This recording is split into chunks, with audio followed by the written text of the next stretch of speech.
What a beautiful night of African footballing excellence. The Eagles soared over the Panthers in spite of their turmoil, in spite of it, in one of the semi-finals. And in the other semi-finals, the Leopards, they dominated the not so indomitable Lions. As they say in Africa, when the elephants are fighting, the grass suffers, and our indomitable Lions are the grass in this situation because the turmoil is way bigger. The issues around the environment, around where they play, is way bigger than their performance will override those. So, if anyone is surprised, then I am surprised you're surprised, if that makes any sense. Let's review the semi-finals and see exactly what went well for some of the teams and what didn't go well. And then just look at how our players, especially those in the English Premier League, performed. Now, our first game was Nigeria against Gabon. Nigeria, of course, ended up winning 4-1. The strange thing about this game is you would see that 4-1 and think Nigeria just ran over Gabon. Not at all. In the first half, they were all over Gabon. I must give them that. They had missed chances. They kept creating all sorts, and Gabon were pinned to their third and were just relying on counter-attacks because, of course, they have the likes of Poko, Aubameyang, and Bongonda, who are rapid. So they could sit back, suck up the pressure, and hit Nigeria in the counter-attack. And that was the plan all along. And I think at halftime, you would say the Nigerian plan wasn't working, but the Gabonese plan was, because they had kept Nigeria out and they had been threatening on counterattacks in numerous breaks. So you would say the likes of Bongonda, the likes of Aubameyang, Poko had their chances and they could have pushed forward. But Nigeria had other things coming for them. Nigeria had other plans. In the second half, the game opened up a little bit. And I think Gabon came out and wanted to play. And boy, could they play. Boy, could they play. I was impressed on how much control Gabon started showing at the second half. They were pushing that ball and playing out and dominating the game. So it was a match of two halves. So they sat deep in the first half. In the second half, they became more expressive. And I think Nigeria could feel the pressure and they struggled a little bit to keep the pace. Iwobi had a really good game in the midfield, especially in the first half. He was orchestrating that balls at the back, through balls through the Gabonese low block, playing and moving game from left to the right. So he was really playing well. Bassey was solid. To keep up the pace and keeping up the pace with the Gabonese counter, and those, like I said, Poko, Aubameyang, Bongonda, those guys are rapid. But Bassey was up to the task. I think between him and Benjamin Frederick, solid defensive partnership. These guys are fantastic. These guys are really solid. So I think between them, they could really silence the likes of Poko, Aubameyang, and Bongonda. Chukwueze also had a very decent game. He, of course, of Fulham colours, he too had a really decent game. Now, there's no way you talk about that match without talking about the Osimhen effect. This Victor Osimhen guy is something else, I tell you. That guy is a monster. This is someone who is ready to take his country behind that, like carry his country like that, like a calabash, and run with it. He was immense. I mean, the thing about Osimhen is 1 minute you are like, how the hell will you miss that kind of a chance? The next minute you're like, how the hell did you score that goal? Because you can see the game. I mean, it went 1-1. And then at one point, at the end of the game, the last kick of the game, he had a 1-to-1 opportunity with the goalkeeper. And you were going, that's it, Nigeria, congratulations. You've done well. And guess what? 1-1 with the goalkeeper. He shanked it. He literally just kicked it. He didn't even hit the target. And you're thinking, okay. And then we come to extra time, and you look at a really good build-up, a good aggressive play from Benjamin Frederick.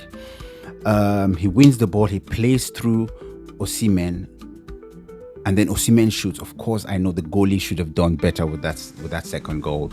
Come on, man. You can't be diving like that and the ball is going underneath your hand. It was supposed to be saved, but that was Osimhen's first goal. And you go, okay, he has redeemed himself from the first miss. Congratulations, at least. That is a good thing.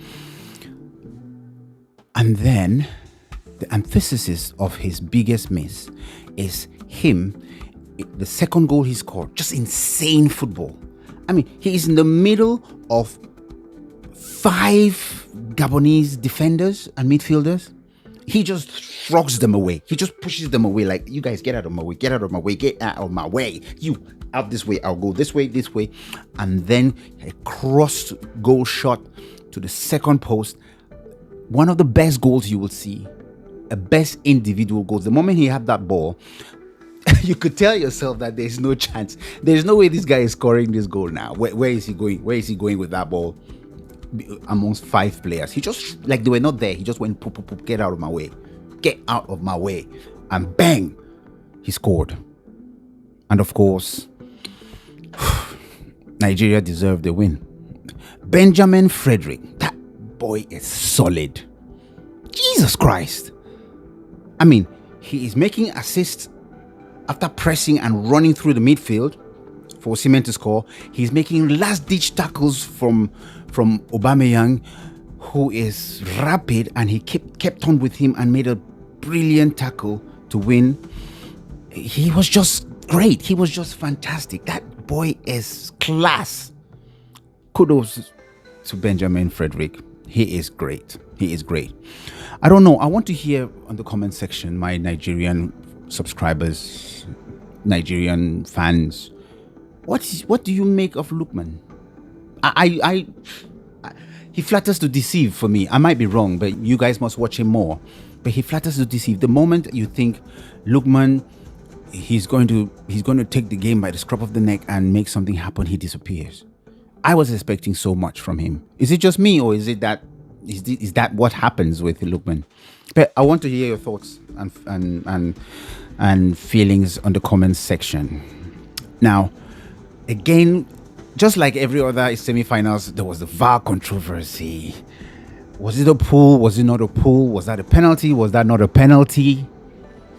To me, it was a penalty. That was a pull. He was going for that ball. That was a penalty. The VAR called the referees like there was a whole internal fight between VAR and ref. It took forever, but it was quite obvious. I think because there's a backdrop to that referee who was from South Africa, and the Ministry of Sports for South Africa had made some comments about him not wanting Nigeria to qualify, and Nigeria had actually put an official protest, not protest, but an awareness to FIFA that they don't want that referee because of those comments. There was already a dark grey cloud looming over that ref. So when that happened, to me, the pressure, because of already raised concerns about him being South African, told. I think he just bottled it, because I thought that was a penalty.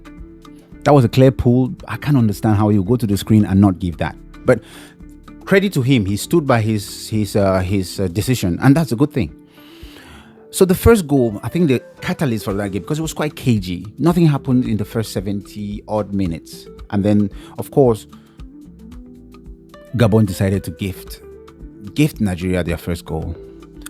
And then when you thought it was down and out, when you thought it was gone, Lamina to the rescue.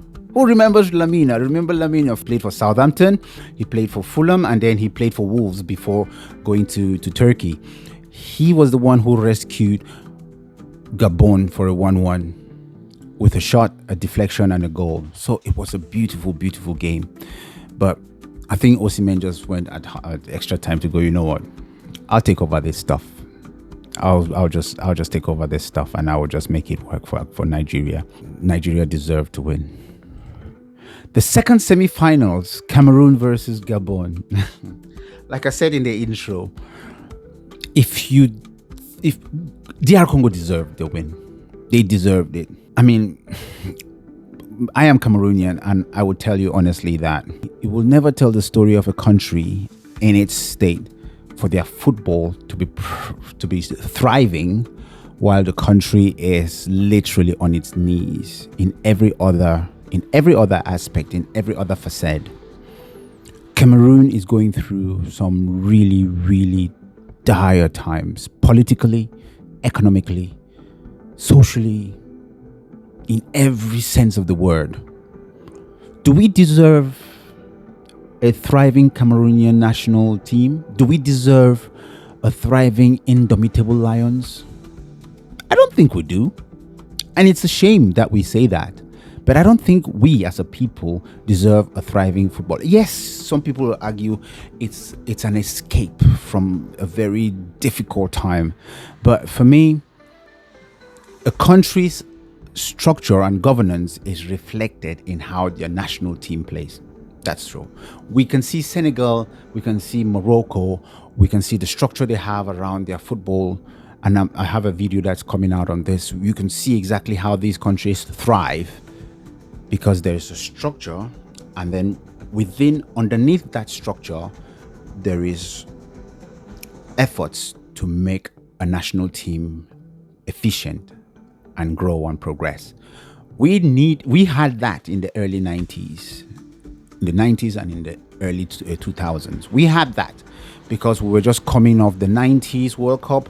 We had a profile. There was a lot of investment put into our game, fantastic structures of good academies, and then we enjoyed that throughout the 2000s, the 2002s.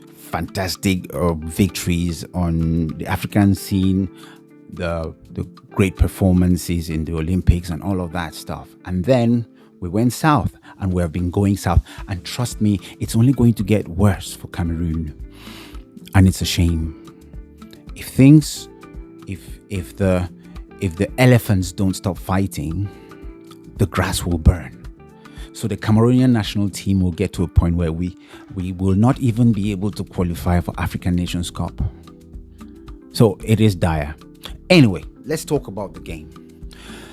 So as I said, DR Congo deserved completely and utterly their victory. The rain came down like crazy in Morocco, in Rabat. I mean, both games. And I think the game went exactly as I expected. I knew it would be cagey, it would be tight, because those are two very equal teams in terms of personnel. And that's how it played out throughout the game.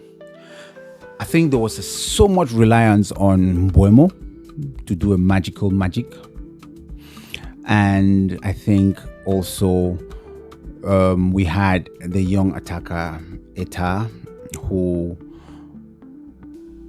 we were expecting him to step up, but he just had a catalogue of misses, and his proficiency and his efficiency in front of goal was not the best. So unfortunately, our goal probability just went from 0 to that. And then we had, of course, Anguissa, who was missing. Of course, they didn't have Wissa, so it cannot be an excuse, because that again equalized the game.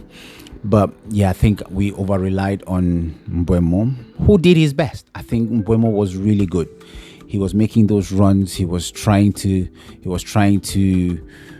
be as progressive and as penetrating as possible. But it was just a very difficult game to play because both teams came at it and we cancelled each other out. Both teams cancelled each other out. Now for DR Congo,